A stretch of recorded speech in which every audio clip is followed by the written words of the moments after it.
MMS for you. Harshita अपनी पढ़ाई के लिए शहर आती है और कॉलेज के ही हॉस्टल में रहने के लिए दाखिला ले लेती है। वो अपने रूम में जाती है और अपने रूम पार्टनर से मिलती है। रूम पार्टनर का नाम कोमल था। दोनों एक दूसरे से अपनी जान पहचान बढ़ाते हैं। हर्षिता रूम के अंदर आकर देखती है, हॉस्टल की दूसरी मंजिल का रूम था जिसमें एक खिड़की थी। खिड़की के ठीक बगल से सटा हुआ एक आम का पेड़ लगा हुआ था जो रोड के किनारे पर था। हर्षिता अपना सामान रूम में शिफ्ट कर देती है और आराम करने लगती है।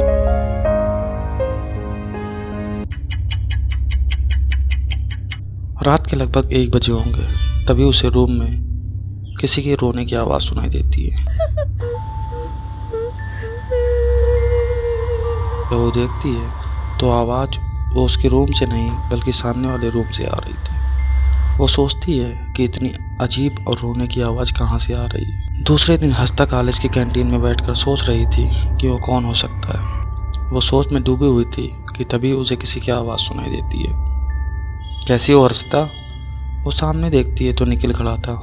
निखिल कॉलेज का सबसे पॉपुलर और सीनियर लड़का था जो अब हर्षिता का बॉयफ्रेंड बन चुका था। मोहब्बत की दास्तां इस तरह चलती रही।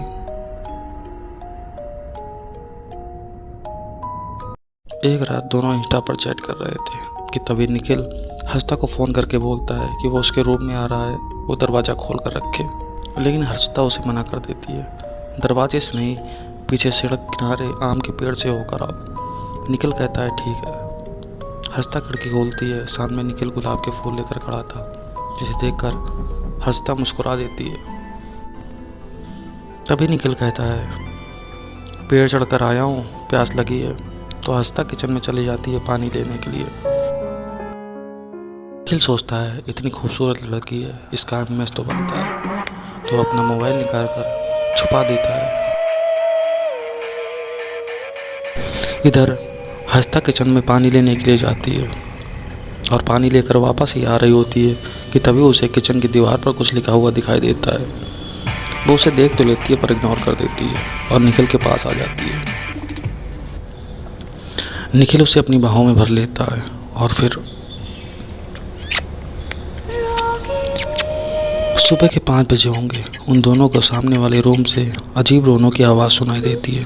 तो निखिल कहता है ये कौन सी आवाज़ है और किस तरीके की है और कहाँ से आ रही है। हर्षिता कहती है ये आवाज़ मैंने अक्सर सुनी है, ये मेरे सामने वाले कमरे से आ रही है। तो निखिल कहता है ये इम्पॉसिबल है, ये हो ही नहीं सकता, ये रूम तो पिछले 2 साल से बंद है। इतना बोलकर वो अपने घर की तरफ चला जाता है और सुबह 9 बजे पुलिस को उसकी लाश सड़क के किनारे पर पड़ी मिलती है।